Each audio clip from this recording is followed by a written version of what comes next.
10월 26일 일요일 프리그일 날이가 분데스리가 분석 시작하겠습니다. 모든 경기 분석은 카페에서 확인 바랍니다. 브레스트 포메이션은 4-3-3이며 수비 안정보다 공격 전환의 내 속도를 중시하는 팀이다. 아조르크는 전방에서 수비를 등지고 볼을 지켜내는 능력이 탁월하지만 주변 지원 타이밍이 늦을 때 고립되는 장면이 많다. 델 카스티오는 측면에서 개인 돌파 능력이 뛰어나지만 수비 가담이 부족해 라인 밸런스가 자주 무너진다. 마그네티는 중원에서 볼을 간수하며 템포를 조절하지만 세컨드볼 경쟁에서 반응 속도가 느린 편이다. 그래서 브레스트는 미드필더 간격이 넓어지는 순간 세컨드볼을 놓치고 리듬이 끊기면서 전환 속도가 늦어진다. 중앙 장악력이 떨어지면 수비 라인이 불필요하게 끌려 올라가며 하프 스페이스가 쉽게 노출된다. 이로 인해 상대가 빠르게 템포를 올리면 세컨드 라인부터 흔들리는 패턴이 반복된다. 특히 후반 체력 저하 구간에서는 압박 강도가 급격히 떨어지며 라인 강역이 30m 이상 벌어지는 장면도 나온다. PSG 포메이션은 4-3-3이며 전방에서의 압박보다 공 점유를 바탕으로 리듬을 조율한다. 바르콜라는 하프 스페이스에서 볼을 받는 움직임이 매우 적극적이며 좁은 공간에서도 방향 전환이 빠르다. 그는 수비를 등지며 중앙으로 좁혀 들어가며 순간적인 템포 전환으로 상대 미드라인을 찢는다. 파비안 루이스는 박스투박스 자원으로 롱패스와 중거리 슈팅 모두 정교하다. 그가 하프 스페이스를 향해 침투할 때 덴벨레의 폭넓은 움직임과 맞물리면 박스 진입각이 한 번에 열린다. 중원은 파비안 루이스와 바르콜라의 유기적인 움직임으로 공간 점유율을 높이고 세컨드볼 회수 속도 역시 리그 상위권 수준을 자랑한다. 전반적으로 PSG는 압박을 당해도 볼 소유를 유지하며 순간적인 템포업으로 경기 흐름을 가져가는 능력이 탁월하다.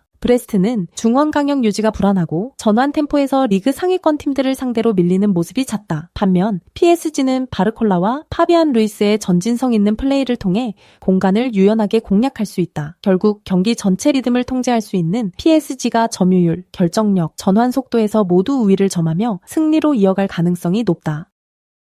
모나코 포메이션은 4-3-3이며 발로구는 순간적인 점프 타이밍과 위치 선정 능력이 탁월한 스트라이커다. 그는 페널티 박스 내에서 한 번의 움직임으로 수비를 따돌리며 헤더와 세컨드볼 처리 모두 수준급이다. 미나미노는 좌우 측면을 유기적으로 오가며 빌드업의 흐름을 조율하고 골로비는 중원에서 템포를 잡아주며 롱패스로 공격 전환의 리듬을 만든다. 모나코의 공격 패턴은 하프 스페이스를 중심으로 한 이선 침투와 세트피스 활용이다. 특히 후반 막판에는 세트피스에서 발로군이 강력한 제공권을 활용해 승부를 결정짓는 장면이 많다. 또한 수비 라인은 높은 위치를 유지하면서도 빠른 전환 수비로 뒷공간 케어를 완성하고 있다. 최근 경기들에서 후반 70분 이후 득점률이 높으며 경기 후반 집중력이 팀의 상징처럼 자리 잡고 있다. 툴루즈 포메이션은 3-4-3이며 마그리는 좌측에서 드리블로 박스 근처까지 깊게 파고들며 찬스를 만든다. 보호는 오른쪽 윙에서 속도와 크로스를 동시에 갖춘 자원으로 돌파 시 타이밍을 빠르게 가져간다. 소원은 중앙에서 연계와 볼 키핑 능력이 뛰어나며 하프라인 근처에서 세컨드볼을 자주 회수한다. 다만 툴루즈의 가장 큰 문제는 경기 막판 수비 집중력이다. 세트피스 상황에서 위치 선정이 무너지고 수비 간 커뮤니케이션 오류로 프리헤더를 자주 허용한다. 라인 강역이 벌어지면 세컨드볼 정리도 늦어지며 클리어 후볼 소유를 바로 빼앗기는 경우가 많다. 특히 후반 75분 이후에는 체력 저하로 인해 압박 강도가 약해지고 크로스 수비 타이밍이 어긋난다. 결국 툴루즈는 수비 집중력 저하로 경기 후반 실점 위험이 크다. 툴루즈는 경기 막판 집중력 저하로 실점이 잦고 세트피스 수비 불안이 뚜렷하다. 반면 모나코는 발로군의 강한 헤더와 후반 집중력으로 흐름을 뒤집는 패턴이 완성돼 있다. 이 경기는 결국 막판 한방, 모나코의 결정적 순간이 승부를 정리할 가능성이 높다.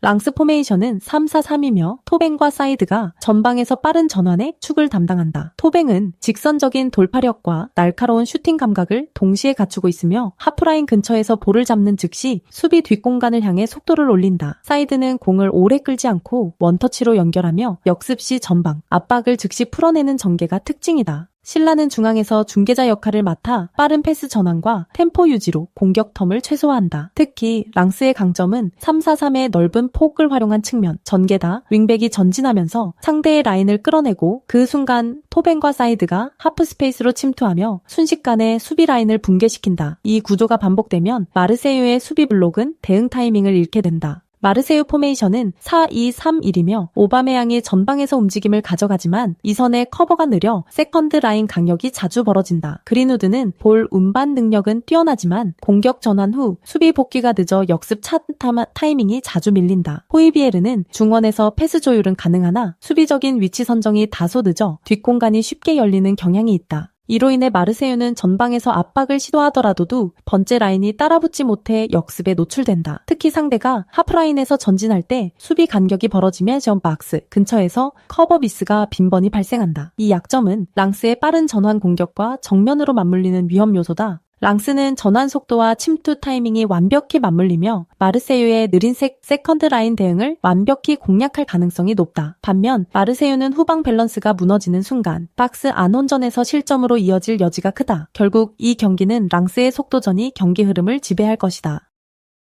릴 포메이션은 4-2-3-1이며 전방과 중원을 잇는 라인 간격이 촘촘하게 유지되는 팀이다. 지루는 전방에서 볼 키핑과 포스트 플레이를 겸하며 이선으로의 연결고리 역할을 맡는다. 펠릭스 코레야는 폭넓은 측면 활동량으로 상대 풀백을 압박하며 속공 전환 시 돌파 루트의 중심이 된다. 하랄소는 중원에서 템포를 조절하며 빌드업 전환 타이밍을 완벽히 컨트롤한다. 릴은 미드필더 라인에서 강한 전방 압박을 가하며 상대의 후방 빌드업을 초반부터 차단한다. 이때 하랄손의 위치 선정과 펠릭스 코레야의 압박 타이밍이 완벽히 맞물리면 상대는 빌드업 라인에서 볼을 잃기 쉽다. 특히 홈에서는 하이프레싱의 강도가 더 높아지며 짧은 패스 실수를 유도해 빠른 역습 찬스로 연결시킨다. 릴의 전술은 라인을 밀어붙이며 상대를 내 진영에 묶는 구조에 초점이 맞춰져 있고 전진 수비로 압박 완성도를 끌어올린다. 이런 리듬감 있는 압박 전개가 메스의 불안한 빌드업을 무너뜨릴 핵심이다. 메스는 4-2-3-1 전형을 사용하지만 후방 전개 과정이 불안하다. 조맨이 마조는 중원에서 볼 배급을 시도하지만 압박을 받으면 패스 정확도가 크게 떨어진다. 치타이슈빌리는 드리블 돌파는 날카롭지만 전환 속도가 느려 역습 전개가 끊긴다. 트라우레는 전방에서 수비를 끌어내는 움직임은 좋지만 연계 과정에서 실수가 많다. 리그 최하위권에 위치한 메스는 후방 빌드업이 흔들리며 경기 주도권을 쥐지 못하고 있다. 압박 상황에서 공을 돌리려다 실수를 범하고 수비진 간의 간격도 넓어 실점으로 직결되는 장면이 잦다. 특히 상대가 전진 수비를 펼칠 때 쉽게 끌려가며 전개 과정에서 볼 소유권을 잃는다. 이러한 불안한 구조는 릴의 하이프레싱을 맞이할 때 더욱 노출될 수밖에 없다. 릴은 하이프레싱의 완성도가 높고 압박 전환 타이밍이 매우 정교하다. 반면 메스는 후방 빌드업의 불안정성과 압박 대응 미숙으로 인해 실점 위험이 크다. 이번 경기는 릴이 전술적 조직력과 압박 강도로 상대를 완전히 압도하며 승리로 이어갈 가능성이 높다.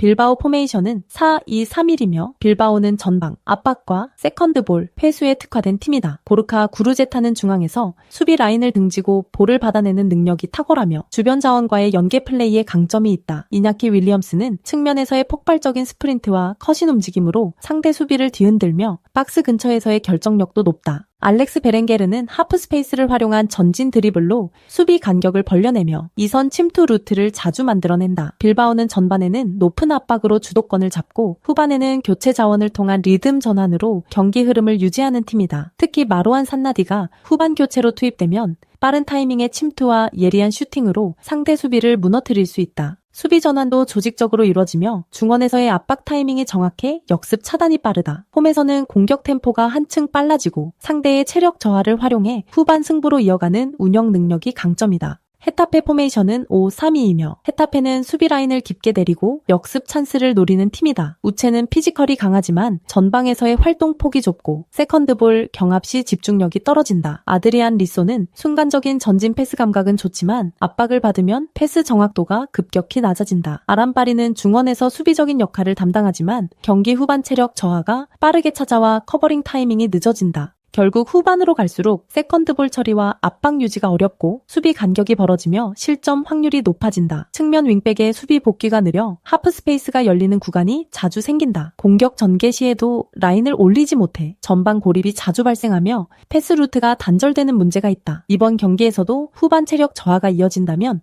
교체 자원 활용에서 뒤처질 가능성이 높다. 헤타페는 후반 체력 저하와 커버링 타이밍 문제로 경기 후반 집중력을 잃는 패턴이 반복되고 있다. 반면 빌바오는 교체 자원을 통한 리듬 전환과 공격 템포 조절이 완성형에 가깝다. 이 경기는 빌바오가 후반부 결정적인 한 방으로 흐름을 마무리할 가능성이 높다. 후반 교체 카드와 압박 리듬이 승부를 갈라놓을 것이다. 발렌시아 포메이션은 4-4-2치며 최근 수비 라인 강력이 일정하지 않아 불안한 장면이 잦다. 다니 라바는 수비에서 빌드업 전개 시 볼 간수 능력이 좋지만 압박이 강해지면 전방 연결 타이밍이 흔들린다. 페펠루는 중원에서 전진 패스를 시도하며 템포를 조율하지만 수비 전환 속도가 느려 세컨드 커버가 늦다. 하비게라는 전방에서 활발히 움직이지만 피지컬 열세로 인해 제공권 싸움에서 밀리는 경우가 많다. 문제는 수비 중심축이 경기마다 미세하게 달라지는 포지셔닝 불안이다. 중앙 수비수 간 간격이 벌어지면 하프 스페이스가 자연스럽게 열리고 상대 공격수의 침투 루트가 쉽게 생긴다. 특히 후반으로 갈수록 라인 유지가 흐트러지며 간결한 패스 한 번에 수비 라인이 깨지는 장면이 자주 나온다. 발렌시아는 홈에서도 공격 템포를 조절하기보다 라인 컨트롤을 안정시키는 데 더 집중해야 한다. 비아레알은 4-4-2 구조 속에서 타이밍 패스와 하프 스페이스 침투를 결합한 전형적인 빠른 공격 전개를 구사한다. 개에는 하프라인 근처에서 순간적으로 라인 브레이킹 패스를 찔러 넣는 감각이 탁월하다. 그의 패스는 단순한 롱패스가 아니라 상대 수비 간격이 벌어지는 찰나를 정확히 노린다. 페페는 폭넓은 활동 범위를 보이며 게이의 패스 타이밍에 맞춰 수비 라인 사이로 깊게 파고든다. 예레미 피노는 반대편에서 측면을 벌리며 하프 스페이스로 빠르게 침투해 공격 전환의 속도를 끌어올린다. 비아레알은 이 두 명의 침투 타이밍이 정확히 맞물리며 중앙과 측면 모두에서 압박을 풀어낸다. 전환 상황에서는 미드필더들이 짧은 간격으로 볼을 돌리며 상대의 수비 라인을 넓혀놓고 공간을 만든다. 후반으로 갈수록 상대의 체력이 떨어질 때 페페와 피노의 속도는 더욱 위력적으로 작용한다. 발렌시아는 수비 강력 유지와 커버 타이밍 불안으로 인해 전술 밸런스가 쉽게 무너진다. 반면 비아레알은 개의 정교한 전진 패스와 측면 침투 콤비로 공격 루트를 완성하고 있다. 전술적 완성도와 템포 조절 능력 모두 비아레알이 앞서며 원정에서도 충분히 승리를 가져올 수 있는 경기다. 마르요카 포메이션은 4-2-3-1이며 공격의 핵심은 마테오 조셉과 아사노, 파블로 토레의 삼각 연결이다. 마테오 조셉은 전방에서 폭넓게 움직이며 세컨드볼 회수와 압박 유도에 능하다. 아사노는 측면 돌파 후 중앙으로 파고드는 컷인 타이밍이 빠르고 공간 침투 시 직선 스피드가 돋보인다. 파블로 토레는 중앙에서 방향 전환과 볼 배급을 담당하며 하프 스페이스로 침투하는 동료를 찾아내는 시야가 탁월하다. 특히 마요르카는 홈에서 전방 압박의 강도가 높고 중원에서의 압박 회복률도 리그 상위권 수준이다. 짧은 패스로 전환 구간을 빠르게 탈출하며 측면에서의 속공 루트 완성도가 높다. 또한 섬 지역 특유의 기후와 잔디 상태에 익숙해 홈 경기에서는 템포 조절과 체력 관리 모두 안정적이다. 이러한 홈 어드밴티지가 더해지면 장거리 원정을 떠난 레반테 입장에서는 경기 내내 압박에 시달릴 가능성이 크다. 레반테 포메이션은 5-4-1이며 수비 안정에 중점을 둔 전형이다. 이반 로메로는 최전방에서 고립되는 경향이 강하고 포스트업 이후 세컨드 연계가 매끄럽지 않다. 로저 브루게는 중원에서 전진 패스를 시도하지만 상대 압박을 받으면 쉽게 측면으로 밀리는 경향이 있다. 파블로 마르티네즈는 수비 지원에 적극적이지만 오버래핑 타이밍이 일정하지 않아 공격 리듬이 끊긴다. 문제는 레반테가 이번 원정을 위해 장거리 비행과 이동 일정을 소화해야 한다는 점이다. 섬 지역인 마요르카 원정은 단순한 이동 이상의 피로를 유발하며 이는 경기 후반 체력 저하로 직결된다. 특히 압박 전환이 늦어지고 세컨드볼 반응 속도가 떨어지면 마요르카의 빠른 전환 플레이를 감당하기 어렵다. 전방 숫자가 부족하기 때문에 공격으로 나서는 순간 수비 전환 간격이 벌어질 위험도 크다. 결국 후반으로 갈수록 수비 라인이 낮아지고 전방 압박이 완전히 해제되는 흐름이 예상된다. 마요르카는 홈 환경 적응력과 조직적인 라인 유지력에서 확실한 우위를 점한다. 반면 레반테는 장거리 이동 피로와 라인 압박 유지 한계로 인해 경기 내내 수세에 몰릴 가능성이 높다. 결국 이번 경기는 홈 어드밴티지를 극대화한 마요르카가 체력적 심리적 유세를 바탕으로 승리를 거머쥘 전망이다. 도르트문 포메이션은 3-4-1이며 전방계는 기라시와 아데에미가 투톱 형태로 배치된다. 기라시는 피지컬을 활용한 포스트 플레이에 능하고 박스 안에서의 위치 선정이 뛰어나다. 아데에미는 폭발적인 스프린트와 돌파로 공간을 흔들며 세컨드볼 전환에서 강점을 보인다. 조브 벨링엄은 이 선에서 공격과 수비를 연결하는 역할로 패스의 방향 전환과 세컨드 라인 침투에 적극적이다. 하지만 최근 코펜하겐과의 챔피언스리그 일정을 소화한 뒤 회복 시간이 짧아 팀 전체의 피로 누적이 뚜렷하다. 특히 전방 압박 강도가 70분 이후 급격히 떨어지며 라인 강력이 벌어지고 수비 뒷공간이 노출되는 문제가 잦다. 측면 윙백들의 오버래핑 빈도도 줄어들면서 후반으로 갈수록 템포 유지가 어려운 구조다. 이로 인해 후반 중반부터는 상대에게 세컨드 찬스를 내주는 장면이 반복되고 있다. 코엘른 포메이션은 3-4-3이며 빌터와 카민스키, 마르텔이 전방에서 유기적인 트라이앵글을 형성한다. 빌터는 측면에서 드리블 돌파 후 크로스 정확도가 높으며 컵백 루트를 자주 활용한다. 카민스키는 수비 라인 사이 공간을 침투하며 하프 스페이스에서 슈팅 전환 속도가 빠르다. 마르텔은 중원에서 템포 조절과 볼 순환의 중심축으로 짧은 패스로 리듬을 만들어낸다. 이 조합은 전방 압박 회피와 역습 전개 모두에서 유연하게 대응할 수 있는 강점이 있다. 특히 후반부 상대 체력이 떨어지는 구간에서 전환 속도를 높이며 역습 성공률을 극대화한다. 중앙 블록을 좁히는 수비 운영 덕분에 도르트문트의 하프 스페이스 침투를 차단할 수 있다. 그리고 측면 윙백이 빠르게 복귀하며 상대의 롱패스 루트를 최소화한다. 도르트문트는 체력 소모와 전환 속도 저하로 인해 경기 후반 흔들릴 가능성이 높다. 반면 코엘르는 후반 교체 카드와 빠른 역습으로 경기 흐름을 뒤집을 수 있는 잠재력이 충분하다. 전술적 완성도와 체력 유지력에서 우위를 점한 코엘른이 이번 경기에서 승리를 챙길 가능성이 크다.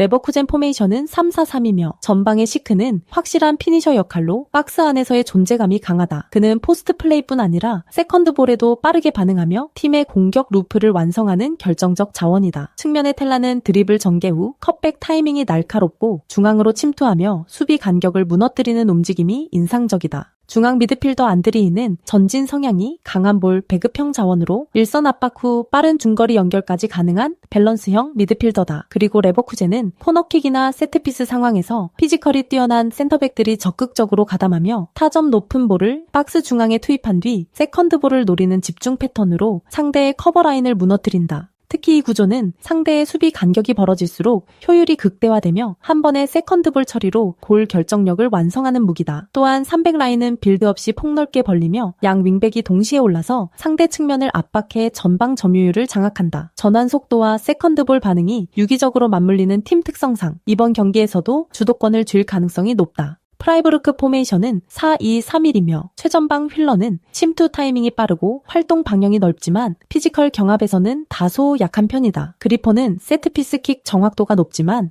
빌드업 구간에서 공을 오래 끄는 경향이 있어 역습 전환 시 템포가 느려진다. 에게슈타인은 중원에서의 연결고리 역할을 맡지만 상대가 압박을 강하게 걸어오면 공을 전방으로 효율적으로 전달하지 못한다. 결국 프라이부르크는 후방에서의 전개 속도가 느리고 라인 간격이 벌어지면 중원 압박에 쉽게 노출되는 구조적 약점을 드러낸다. 특히 세컨드볼 처리와 커버 플레이에서의 반응 속도가 떨어지며 수비 블록이 정돈되지 못한 상태로 실점 위기를 자주 허용한다. 그리고 좌우 풀백의 오버래핑 이후 복귀 속도가 느려 레버쿠젠의 측면 전개에 맞서기엔 수적 열세가 불가피하다. 결국 이 팀은 수비 밸런스와 전환 템포 두 부분 모두에서 불안 요소가 크다. 레버쿠젠은 이번 시즌 세트피스 득점 루트의 완성도가 리그 최고 수준이며 텔라와 시크의 콤비 플레이도 날카롭다. 프라이부르크는 수비 간격과 커버 타이밍에서 불안정한 모습을 보이며 전환 속도 싸움에서도 밀릴 가능성이 높다. 이 경기는 세트피스 집중력과 체계적 전환 구조에서 앞서는 레버쿠젠이 승리할 확률이 높다. 전술 완성도와 경기 운영 능력 모두 레버쿠젠이 한 단계 위다.